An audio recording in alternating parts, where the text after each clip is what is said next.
According to my own observations of the subject, very few people in the world know that there were Judaized Arabs in the Arabian Peninsula centuries before Muhammad. These were native aboriginal pagan Arabs who had converted, without coercion I may add, to the religious beliefs of the Jews who had migrated to Arabia centuries earlier. Can you elaborate? Our listeners should be made aware that contrary to what they have been taught, that Jews are a religion like Christianity is totally wrong. Since the word Jew denotes a nationality, people born in the kingdom of Judea or from parents who originated therefrom, whose religion was and still is Musawiyun, the followers of Moses. In Arabic they are called Al-Ta'if al-Musawiyya, meaning the followers of the Mosaic sect or faith.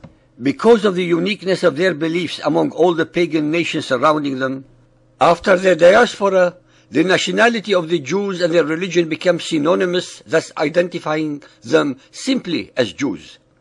In all cases that the word Jew or Jews is heard in this analysis, it means Musawi, the religion of the Jews. Hence, the Jews of Arabia, like the Christians of Arabia, were mostly indigenous, native Arabs of the peninsula and not foreigners. They had willingly converted to these beliefs centuries before Muhammad and his Quran. Although Arab denotes a nationality, one who originated from the Arabian Peninsula or a descendant thereof, it does not necessarily also mean one is a follower of Muhammad, a Muslim, because one can also be a Christian Arab or an Arabized, that is, subjugated peoples such as Egyptians, Algerians, Iraqis, etc., for example, whose land, culture, religion, independence, traditions and language were almost completely taken over by those of the conquering Mohammedan Arabs. In fact, no authentic history of the Arabian Jews exists in the world. The reason there are no records of the historical existence of the Jews of Arabia in the peninsula of the Arabs is simply because Muhammad and his followers completely subjugated or wiped out their villages, their books, their very existence in the year 622 to 635 CE. They did exactly the same to the Christians and pagans of Arabia. Most of what we have are based entirely upon the one-sided and unsubstantiated so-called traditions of the victorious Muhammadan Arabs that luckily contain within them kernels of exceptional facts. According to Arabian records, the Jews of the Hijaz claimed that they had come to settle in Arabia during the kingdom of Solomon, who had trading relations with the Arabs. It is a fact that in the Bible, it is only during the reign of King Solomon that the first mention ever of the Arabs is recorded. Kings 1:10-15.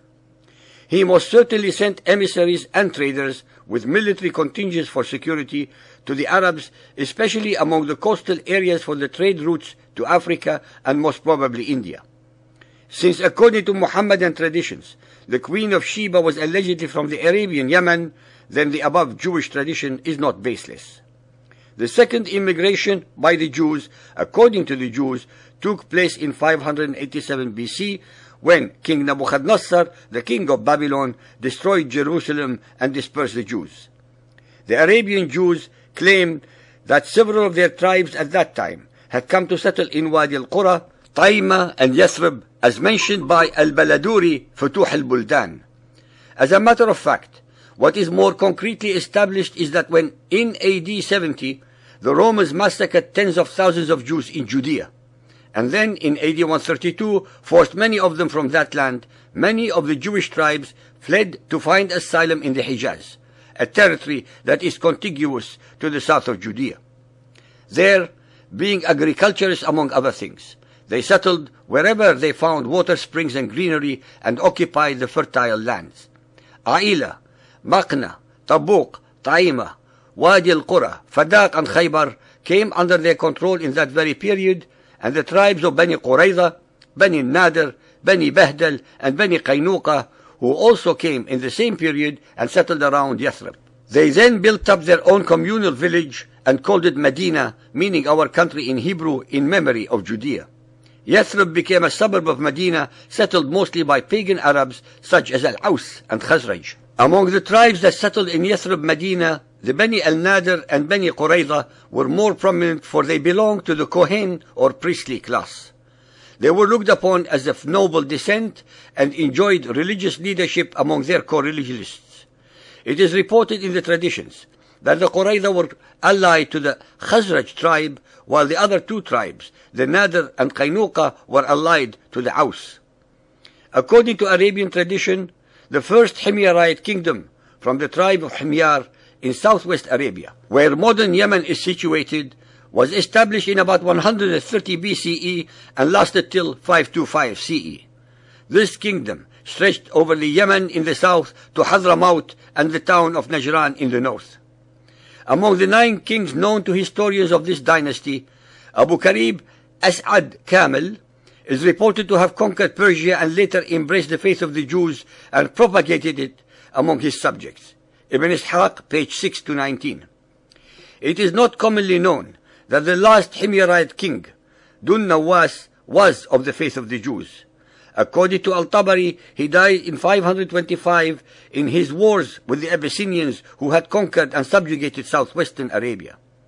Arabic sources expressly state that the religion of the Jews became widely spread among the Bedouin tribes of southern Arabia, and that converts to the faith of the Jews were also found among the Hamdan, a North Yemenite tribe, especially among the upper strata of society. Arab historians also attest to the fact that the Judaized tribes of Arabia always sided with the pagan Arabs against the African Abyssinians. In about AD 450, the Great Flood of Yemen occurred. As a result of this, different tribes of the people of Saba were compelled to leave Yemen and disperse in different parts of Arabia and beyond. Thus, the Bani Ghassan went to settle in Syria, Bani Lakhm in Hira, Iraq, Bani Khuza'a between Jeddah and Mecca, and the Aus and the Khazraj went to settle in Yathrib. By the time of the 5th century, the original Israelite Jews had so totally assimilated into the Arabian environment that extremely few Hebrew names existed amongst them. Their tribal structure was Arabian, their alliances were with pagan Arabian tribes, they married and intermarried and were closely associated by blood ties with these tribes to such an extent that the Jews of one tribe fought the Jews of another tribe. Of the 12 tribes that had settled in Hijaz, none except the Bani Zawra retained its Hebrew name. In fact, there is nothing in the poetry of the Jewish poets of the pre-Islamic days to distinguish it from the poetry of the Arab poets in language, ideas, and themes. Since the Jews and Arabs are Semites, they are also physically indistinguishable from each other. By the time of Muhammad, the original Jews had given up their Hebrew culture and language, even their Hebrew names, and had become almost entirely Arabized by a long process of assimilation with the converted Arabian tribes by intermarrying with them. Thus, by the beginning of the 7th century, the majority of Arabian Jews were actually Judaized Arabs who had converted or married into the older but much diluted Israelites, whom the Quran الَّذِينَ هَادُوا, that is, those Arabs who had willingly and without coercion converted to the religion of the Jews. Their language, their dress, and their poetry became indistinguishable from other Arabs. Al-Jumahi devotes a section of his biographies, Tabaqat al-Shu'ara, to the Jewish poets of Al-Madinah and its environs. Abu al-Faraj al-Isbahani, in his Al-Aghani, cites a number of Jewish poets in Arabia.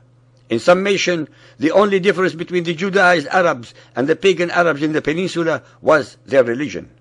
Our listeners should clearly be aware that the following are the Muhammadan one-sided traditions of what allegedly transpired. As usual with the Muhammadan traditions, there are no primary or even secondary, independent and reliable eyewitness reports to assert or contradict these alleged traditions. Al-Baqarah 2.62. Those who believe and those who are Jews, الَّذِينَ هَادُوا, and Christians and Sabians. Al-Nisa 4.46. Some of those who are Jews, الَّذِينَ هَادُوا. An-Nisa 4.160. Because of the wrongdoing of the Jews, الَّذِينَ هَادُوا, we forbade them good things which were before made lawful unto them. From the linguistic point of view, the Quran should have said Al-Yahud, the Jews, instead of الَّذِينَ هَادُوا, those who Hadu became Jews, if it meant Jews only and not converts.